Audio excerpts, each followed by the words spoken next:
I'm honored to have you here, so sit back, relax, and enjoy the show. Welcome, everyone, to our latest video where we'll be exploring G.A. Henty. George Alfred Henty, 8 December 1830 to 16 November 1902, was an English novelist and war correspondent. He is best known for his works of adventure fiction and historical fiction, including The Dragon and the Raven 1886, For the Temple 1888, Under Drake's Flag 1883, and In Freedom's Cause 1885. As we enter this new phase, let's analyze biography from different angles and evaluate its significance. G.A. Henty was born in Trumpington, near Cambridge, but spent some of his childhood in Canterbury. He was a sickly child who had to spend long periods in bed. During his frequent illnesses, he became an avid reader and developed a wide range of interests which he carried into adulthood. He attended Westminster School, London, as a half-boarder when he was 14, and later Gonville and Caius College, Cambridge, where he was a keen sportsman. He left the university early without completing his degree to volunteer for the Army Hospital Commissariat of the Purveyors Department when the Crimean War began. He was sent to the Crimea, and while there he witnessed the appalling conditions under which the British soldier had to fight. His letters home were filled with vivid descriptions of what he saw. His father was impressed by his letters and sent them to the Morning Advertiser newspaper, which printed them. This initial writing success was a factor in Henty's later decision to accept the offer to become a special correspondent, the early name for journalists now better known as war correspondents. Shortly before resigning from the army as a captain in 1859, he married Elizabeth Finneking. The couple had 4 children. Elizabeth died in 1865 after a long illness, and shortly after her death Henty began writing articles for the Standard newspaper. In 1866, the newspaper sent him as their special correspondent to report on the Austro-Italian War, where he met Giuseppe Garibaldi. He went on to cover the 1868 British punitive expedition to Abyssinia, the Franco-Prussian War, the Ashanti War, the Carlist Rebellion in Spain, and the Turco-Serbian War. He also witnessed the opening of the Suez Canal and travelled to Palestine, Russia, and India. Henty was a strong supporter of the British Empire all his life. According to literary critic Catherine Castle, Henty exemplified the ethos of the and glorified in its successes. Henty's ideas about politics were influenced by writers such as Sir Charles Dilke and Thomas Carlyle. Henty once related in an interview how his storytelling skills grew out of tales told after dinner to his children. He wrote his first children's book, Out on the Pampas, in 1868, naming the book's main characters after his children. The book was published by Griffith and Ferren in November 1870 with a title page date of 1871. While most of the 122 books he wrote were for children and published by Blackie and Son of London, he also wrote adult novels, non-fiction such as The March to Mulgola and Those Other Animals, short stories for the likes of the Boys' Own paper, and edited the Union Jack, a weekly boys' magazine. Henty was the most popular boys' author of his day. Blackie, who published his children's fiction in the UK, and W.G. Blackie estimated in February 1952 that they were producing about 150,000 Henty books a year at the height of his popularity, and stated that their records showed they had produced over 3.5 million Henty books. He further estimated that, considering the US and other overseas authorized and pirated editions, a total of 25 million was not impossible. Arnold notes this estimate and that there have been further editions since that estimate was made. His children's novels typically revolved around a boy or young man living in troubled times. These ranged from the Punic War to more recent conflicts such as the Napoleonic Wars or the American Civil War. Henty's heroes, which occasionally included young ladies, are uniformly intelligent, courageous, honest, and resourceful, with plenty of pluck, yet are also modest. These themes have made Henty's novels popular today among many conservative Christians and homeschoolers. Henty usually researched his novels by ordering several books on the subject he was writing on from libraries, and consulting them before beginning writing. Some of his books were written about events such as the Crimean War that he witnessed himself. Hence, these books are written with greater detail as Henty drew upon his first-hand experiences of people, places, and events. On 16 November 1902, Henty died aboard his yacht in Weymouth Harbour, Dorset, leaving unfinished his last novel, By Conduct and Courage, which was completed by his son Captain C.G. Henty. Henty is buried in Brompton Cemetery, London. Get ready for a thought-provoking discussion as we delve into influence and its impact on our understanding. G.A. Henty's commercial popularity encouraged other writers to try writing juvenile adventure stories in his style. Herbert Strang, Henry Everett McNeill, Percy Fahrenheit, Westerman and Captain Frederick Sadler Brereton all wrote novels in the Henty tradition, often incorporating then contemporary themes such as aviation and First World War combat. By the years, however, interest in Henty's work was declining in Britain, and hence few children's writers there looked to his work as a model. In the upcoming portion, we'll be dissecting this attribution to gain a comprehensive understanding of its implications. A book published in 1884 in the Fireside Henty series called Forest and Frontier was discovered to be by Thomas M. Newson.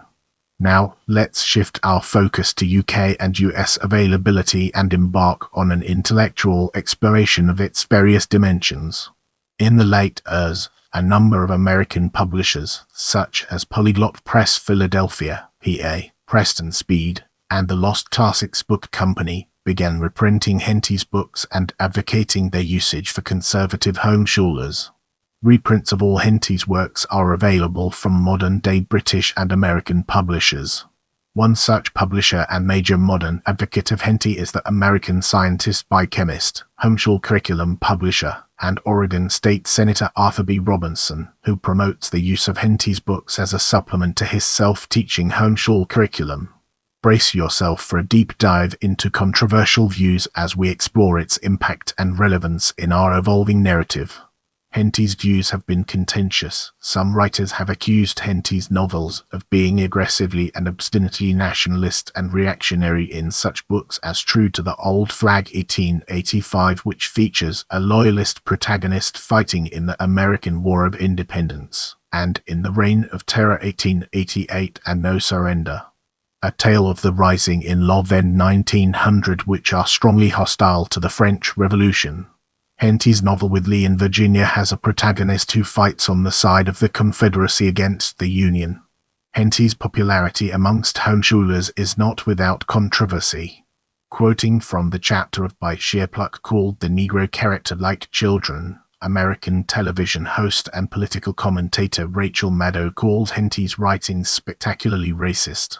Carpenter and Pritchard note that while Henty's work is indeed full of racial and class stereotypes, he sometimes created sympathetic ethnic minority characters, such as the Indian servant who marries a white woman in With Clive in India, and point out Henty admired the Turkish Empire.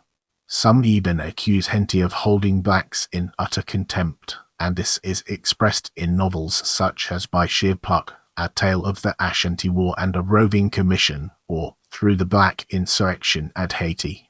Catherine South McDormand states Henty disliked blacks and also, in Henty's fiction, that Boers and Jews were considered equally ignoble. In By Sheer Pluck, A Tale of the Ashanti War, Mr. Goodenow, an entomologist, remarks to the hero, "They are just like children. They are always either laughing or quarrelling. They are good-natured and passionate, indolent, but will work hard for a time, clever up to a certain point, densely stupid beyond." The intelligence of an average Negro is about equal to that of a European child of 10 years old. They are fluent talkers, but their ideas are borrowed. They are absolutely without originality, absolutely without inventive power. Living among white men, their imitative faculties enable them to attain a considerable amount of civilization. Left alone to their own devices, they retrograde into a state little above their native savagery. In the preface to his novel A Roving Commission 1900, Henty claims the condition of the Negroes in Haiti has fallen to the level of that of the savage African tribes, and argues unless some strong white power should occupy the island and enforce law and order, this situation will not change. In the novel Facing Death, A Tale of the Coal Mines, Henty comes down against strikes and has the working class hero of the novel, Jack Simpson, quell a strike among coal miners. A review by Deirdre H. McMahon in Studies of the Novel in 2010 refers to his novels as jingoist and racist, and states that during the previous decade numerous reviews in right-wing and conservative Christian journals and websites applaud Henty's texts as model readings and thoughtful presents for children, especially boys. These reviews often ignore Henty's racism by packaging his version of empire as refreshingly heroic and patriotic. In 1888, on the bookjacket for Captain Bailey's heir, the Times wrote that Henty's character in Woodley in Virginia, bravely proving his sympathy with the slaves of brutal masters, escapes through the devotion of a black servant and of a runaway slave whom he had assisted. The reviewer recommended the book. Let's zoom in on adaptation and understand its implications. There is one known instance of a book title by Henty having been filmed, along with 11 audio theatre productions by Heirloom Audio in their series The Extraordinary Adventures of G.A. Henty, Under Drake's Flag, Woodley in Virginia, In the Reign of Terror, The Cat of Bubastis, Beric the Briton, The Dragon and the Raven, Wolf the Saxon, Captain Bailey's Heir in Freedom's Cause, Street Bartholomew's Eve, and For the Temple. Heirloom Audio's productions have featured several well-known actors, including Golden Globe winner Joanne Froggatt of Downton Abbey and Billy Boyd of The Lord of the Rings. Heirloom Audio was founded by Illinois businessman Bill Hyde, who said of Henty, "He took you to places that had great historical significance. It's historical fiction, yet there's very little fiction." Hyde said of the characters portrayed in Henty's books and Heirloom Audio's productions, "Who's a real hero? Jay Cutler or Aaron Rodgers or Francis Drake? Who had the guts, the belief in God's sovereignty? I want to tell the stories that young people think I could imagine doing something like that. I want them to dream big. There was a time in our country we really had big dreams, thought we could do big things. For some reason, we don't talk like that, take risks like that." Hyde added that too often in schools, history becomes kind of a data dump, dead guys and dates. But with Henty, history is anything but boring. It's amazing. William Wallace was a real person, had real struggles of his own. He had hopes and dreams and ambitions, struggles like anyone else, doubts and flaws. Film. A Final Reckoning 1929, American, Bow, serial reels. Directed by Ray Taylor. Cast: Frank Clark, Newton House, Louise Lorraine, Jay Wilsey, Edmund Cobb. Universal Pictures Corporation production, distributed by Universal Pictures Corporation. Scenario by Basil Dickey and George Morgan, from a novel by George Alfred Henty. Cinematography by Frank Redman. 12 episodes, 2 reels each. A Treacherous Friend, released 15 April 1929. Standard spherical format. Website IMDb lists the release date of the first episode as 15 April 1928. Audio Theatre Productions Under Drake's Flag 2013. Heirloom Audio Productions in Freedom's Cause 2014. Heirloom Audio Productions Woodley in Virginia. Heirloom Audio Productions In the Reign of Terror. Heirloom Audio Productions The Cat of Bubastis. Heirloom Audio Productions Beric the Briton. Heirloom Audio Productions The Dragon and the Raven. Heirloom Audio Productions Captain Bailey's Heir. Heirloom Audio Productions Wolf the Saxon. Heirloom Audio Productions. If you want to see more videos like this, make sure to subscribe and turn on notifications.